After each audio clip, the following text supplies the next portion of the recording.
talked about starting a band.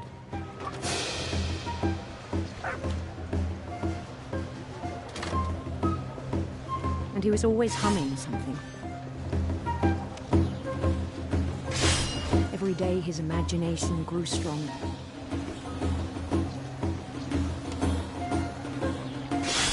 He no longer spoke at the cannery. But his chopping was as reliable as ever. Then one day it struck him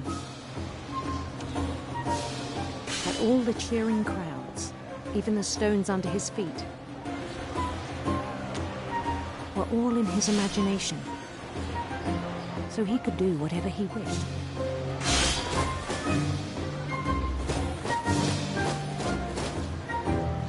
He held an election for mayor. And he won. They begged him to stay, but his mind was already wandering. It became a game for him.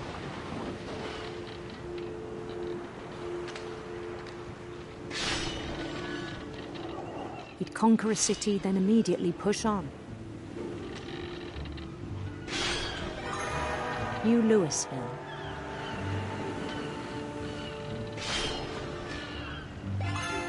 St. Louis.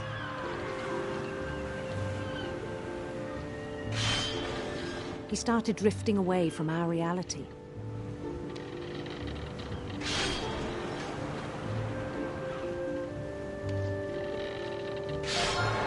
Minneapolis, until one day he forgot to go home from the cannery.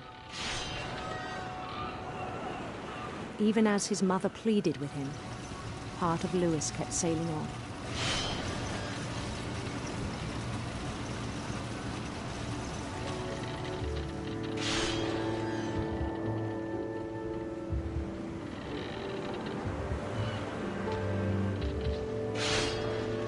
In Louisburg, he heard rumors of a handsome queen.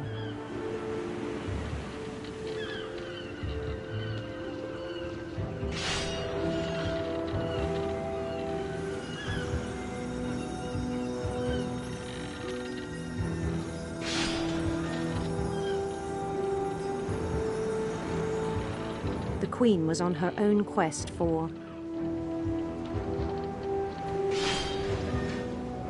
radiant rainbows.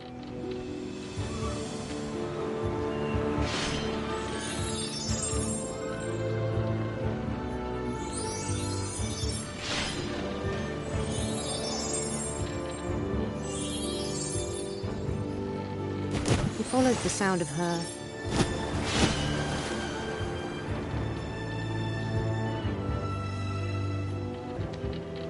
silver harp.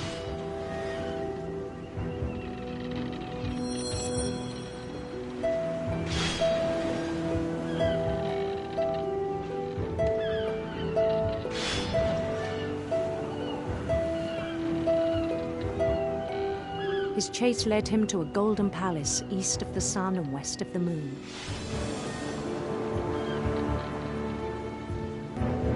Even then, his logic remained sound.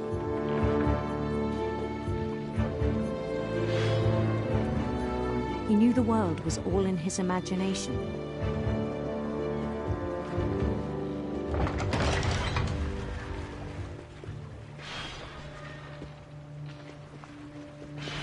But he was so proud of having created it.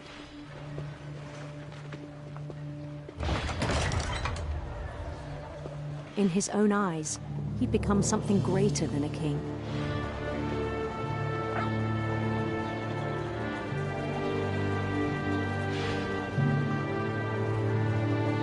For someone who'd never known success in the real world, I think it was overwhelming.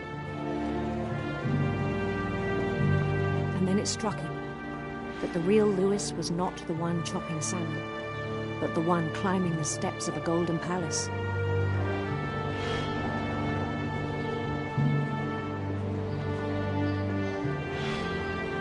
My imagination is as real as my body, he told me. It was hard to argue with him.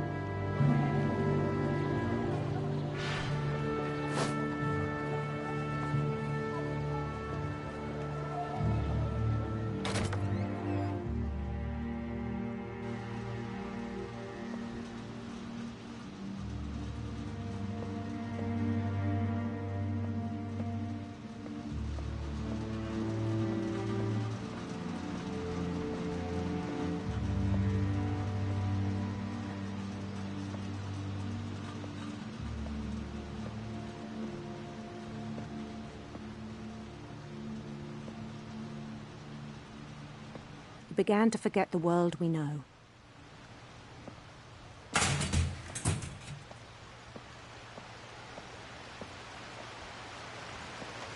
I think it pained him to remember Lewis, the cannery worker.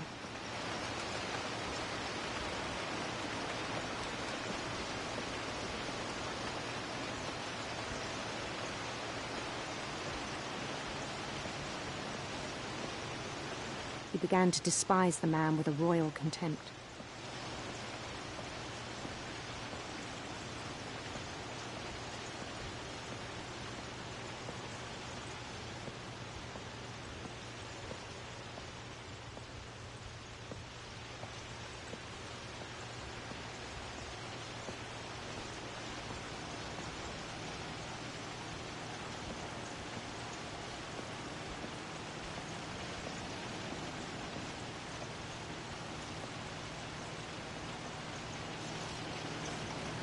I still thought I could save him.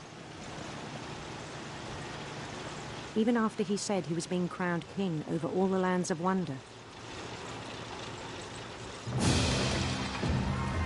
The palace would be packed with his companions.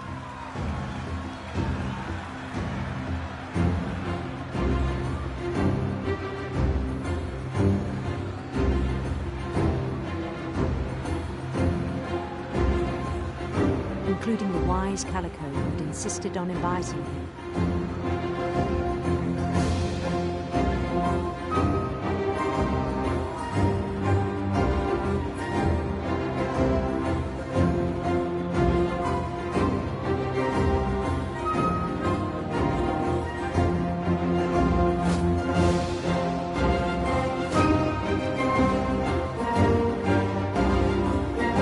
His queen waited, holding his crown.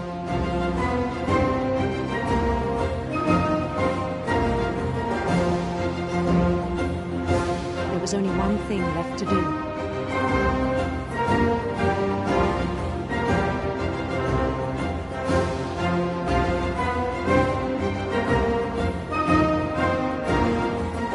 Bend down his head.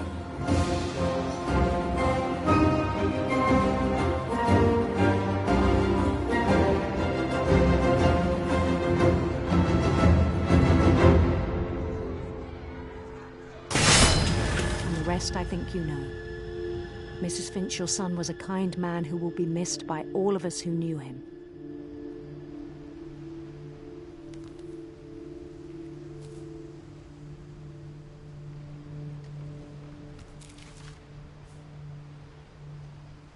My brother was really cool. I wish you could have met him.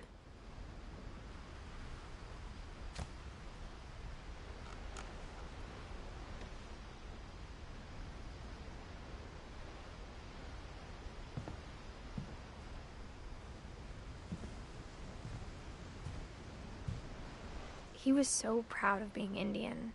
I think for him, it was a way to be something other than just a Finch.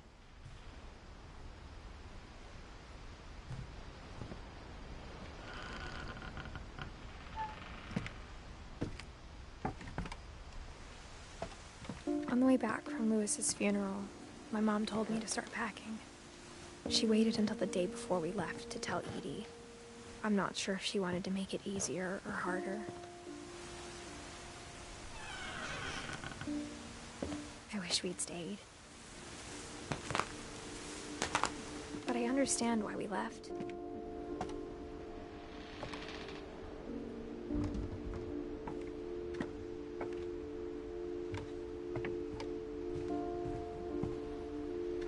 My mom ended up leaving everything behind.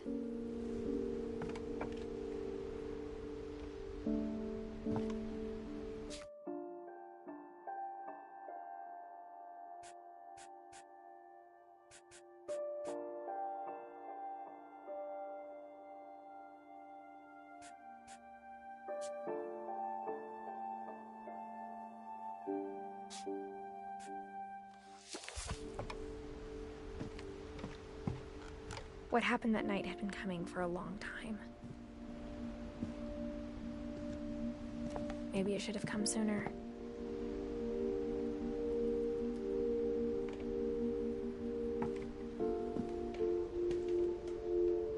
But it had to end one way or another. All that's left now is to tell you about that last night.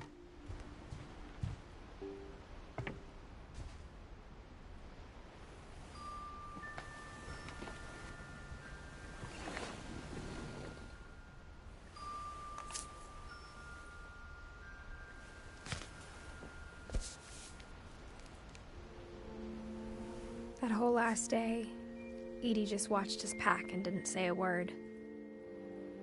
Until supper, when she raised her glass and said, "To our final night together, and all our final nights apart." Grandma, you know what I said about alcohol.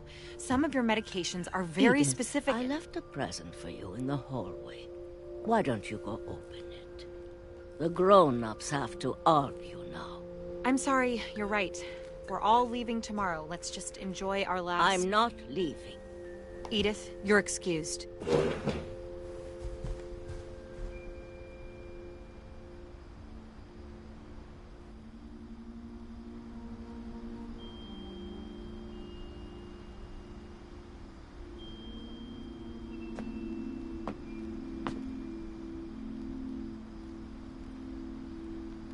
The power had been shut off that morning, but Edie always had plenty of candles. When my mom sealed the library, I don't think she knew about the other entrance.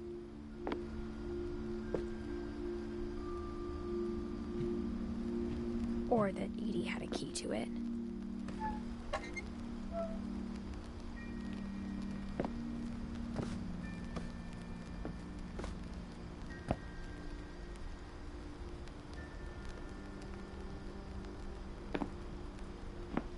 That thing you're afraid of isn't going to end when you leave the house.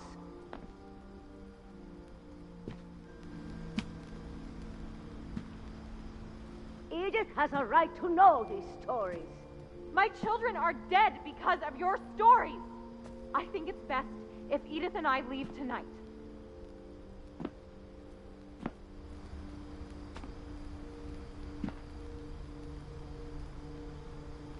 We'll have the nursing home send a van for you in the morning. Okay?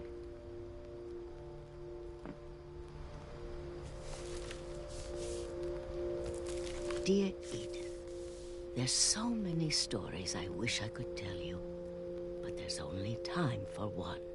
This is about what happened on the night you were born. That night, the tide went way, way out. It was the first and last time I ever saw the old house aground. There'd been an earthquake out in the middle of the ocean. They called it the lowest tide in 1,000 years. God, it smelled awful. You know, I've seen that house every day of my life.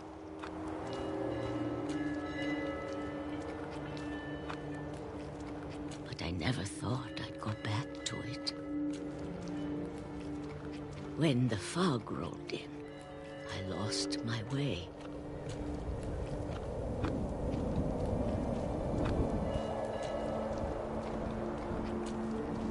I got turned around.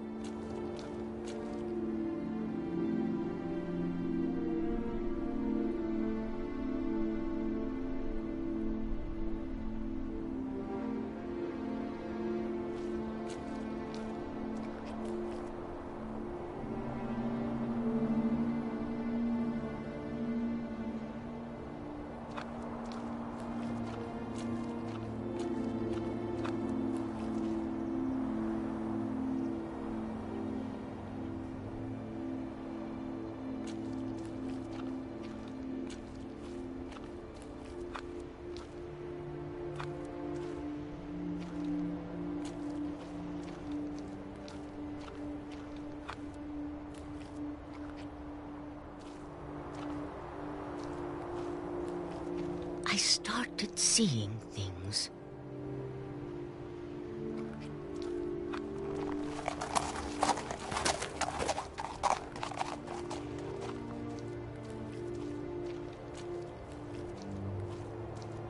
things I'd forgotten had ever existed.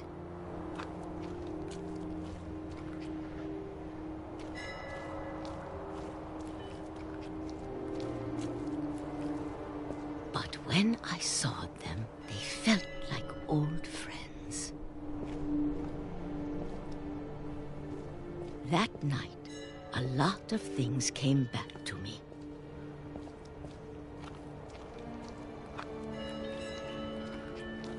Or maybe I came back to them.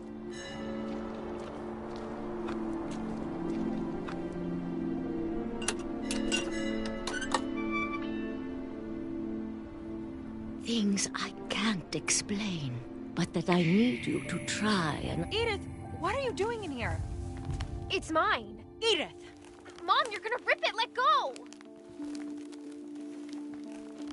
I kicked and screamed, but Mom dragged me to the car.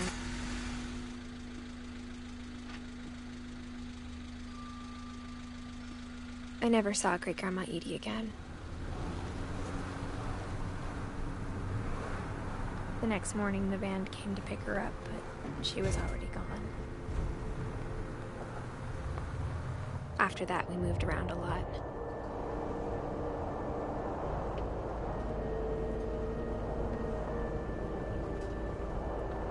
We both tried to make the best of it.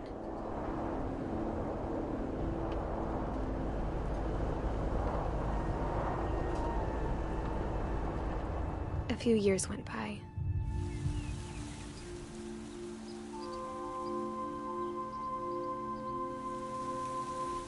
My mom didn't like to talk about it. But she started getting sick a lot.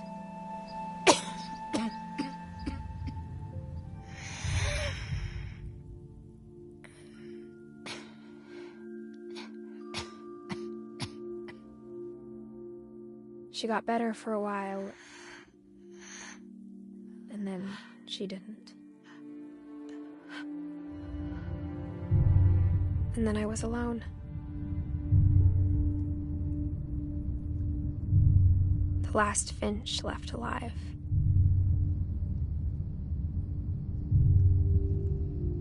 Until I found out about you. I'm still not sure what to tell you about all this.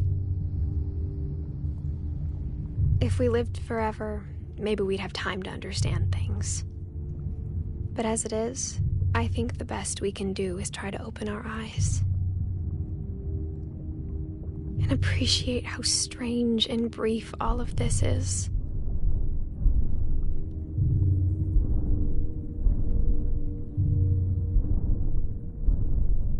This journal was supposed to be for you. But now I hope you'll never see it. I just want to meet you. And tell you all these stories myself. But I guess if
if you're reading this now.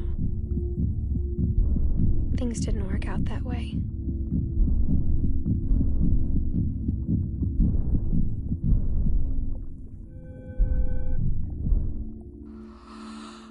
This is where your story begins. I'm sorry I won't be there to see it. It's a lot to ask, but I don't want you to be sad that I'm gone. I want you to be amazed that any of us ever had a chance to be here at all. Good luck.